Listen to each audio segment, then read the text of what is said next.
مگر مینو، یہ بھی تو ممکن ہے کہ ان دنوں سیرش کا موبائل اس کی کوئی سہیلی استعمال کر رہی ہو۔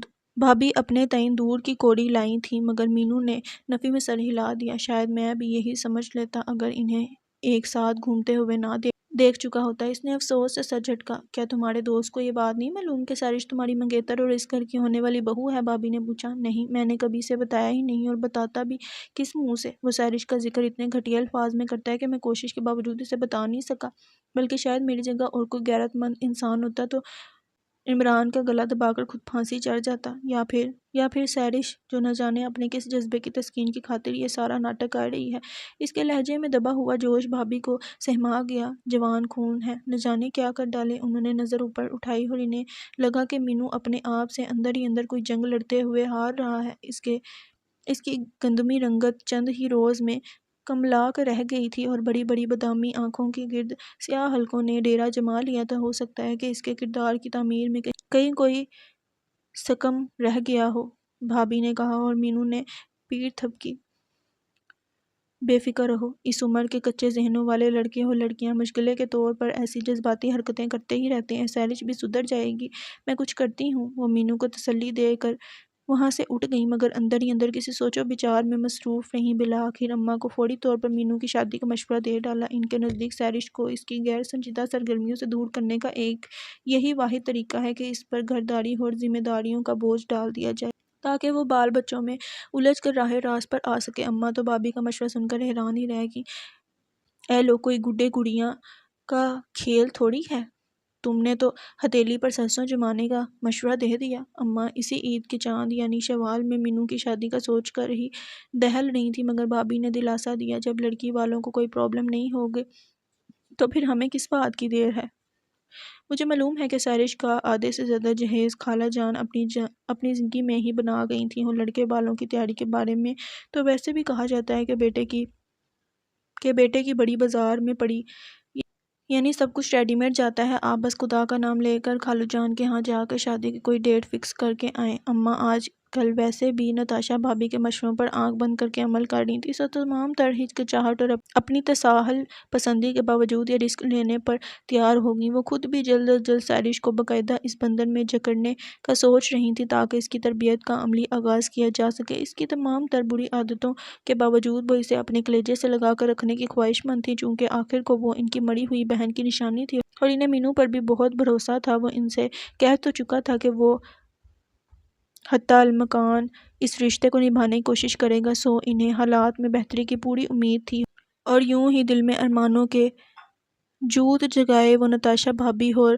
ابا کو ساتھ لے کر شادی کی تاریخ مقرر کرنے بہن کے گھر جا پہنچی۔ سیرش نے انہیں دیکھا تو دوڑ کر لپٹ گئی۔ اس کے رویے سے لگتا ہی نہیں تھا کہ پچھلے دنوں اماں کے ساتھ اس کی کوئی تلخ کلامی ہوئی تھی۔ اماں بھی اسے اپنے آگے پیچھے پھرتا دیکھ کر نہال ہو رہی تھیں۔ ملازموں کو ان کی خاطر تواضع کی ہدایت دے کر وہ اپنے پرس اٹھا کر باہر کی جانب چل دی۔ خالہ جانی، پلیز آپ مائنڈ مت کیجیے گا، مجھے بھی اپنی ایک سہیلی کی برتھ ڈے پارٹی پر جانا ہے۔ اگر پہلے سے آپ کے آنے کا علم ہوتا تو میں اپنی دوست کو صاف منع کر دیتی کہ میں آج نہیں آ سکتی، مگر اب وہ میرا انتظار کر رہی ہوگی، اس لیے مجھے جانا پڑے گا۔ اور اماں اتنی سی بات پر کھل اٹھیں، کیسی سعادت مندی کی باتیں کر رہی تھی وہ۔ وقت گزرنے کے ساتھ بچے کو خود ہی عقل آتی جا رہی ہے، انہوں نے سوچا، اور اسے پیار کر کے جانے کی اجازت دے دی۔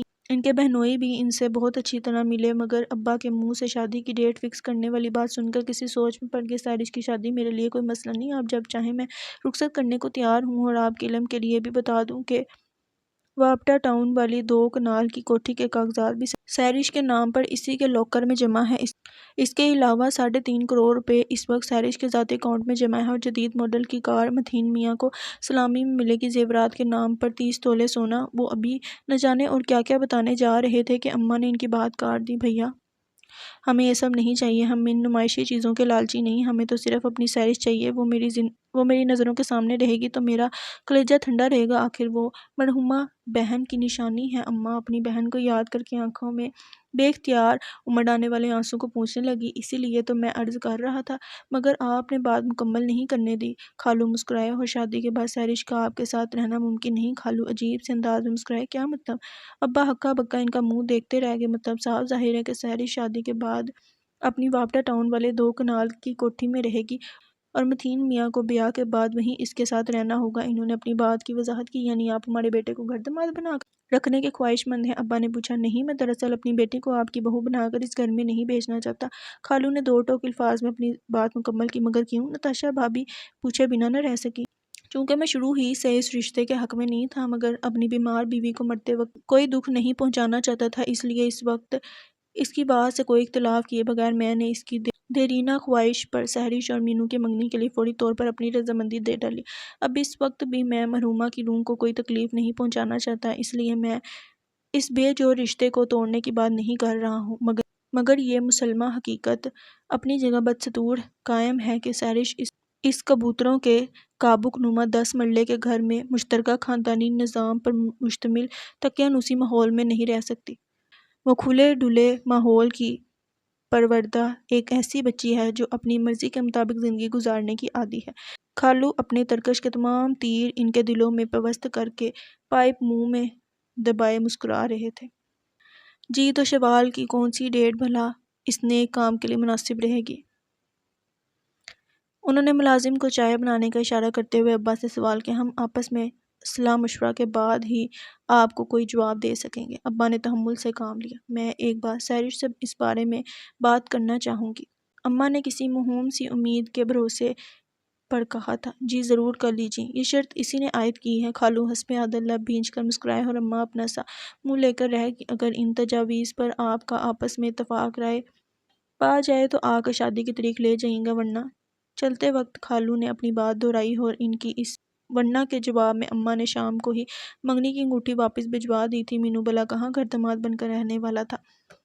رمضان المبارک کا مقدس مہینہ اپنی رحمتیں اور برکتیں لٹاتا تیزی سے اپنا سفر طے کر رہا تھا۔ 27ویں روزے کی شام افطار کے فوراً بعد مزمل پھپھو اچانک ادھر آ نکلی۔ وہ آج بھی ہر سال کی طرح حسب معمول اپنے بھتیجیوں اور بھاوج بہو کے لیے عید کے طوائف سے لدی پھندی آئی تھیں۔ اس وقت ان کے چہرے کے کسی تاثر سے یہ نہیں لگ رہا تھا کہ انہیں مینو اور زینت کا آپس میں رشتہ طے نہ ہو سکنے کا کوئی ملال ہے۔ شاید انہوں نے اسے خدا کی کوئی مصلحت جان کر اس کی رضامندی میں خود کو راضی کر لیا تھا۔ تبھی مینو کی منگنی پر بھی انہوں نے نہایت خوش دلی سے آگے بڑھ چڑھ کر بھائی اور بھاوج کو مبارکباد بھی دی تھی، اور اس وقت بھی وہ ہنس کھیل کر لڑکیوں کو ان کی چیزیں نکال کر دکھا رہی تھیں جو وہ ان کے لیے لائی تھیں۔ یہ مہندی، یہ کون مہندی، یہ رہی گلیٹر، یہ تم سب کی چوڑیاں، صدف کا پراندہ، سنیہا کے لیے خوبصورت کلپ اور نتاشا کے لیے نفیس سا بریسلٹ۔ لڑکیاں خوش ہو کر باری باری پھپھو سے اپنے طوائف وصول کر رہی تھیں، اور جب ان کی عمرو عیار کی زنبیل خالی ہونے لگی تو دفعتاً انہیں کچھ خیال آیا۔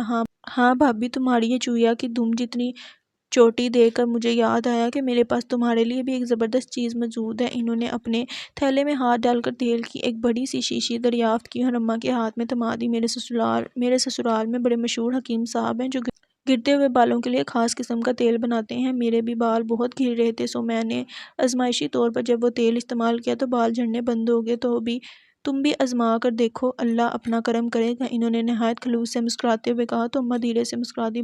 بہت شکریہ مزمل جہاں کہ تم نے میرے لیے اتنا تکلف کیا۔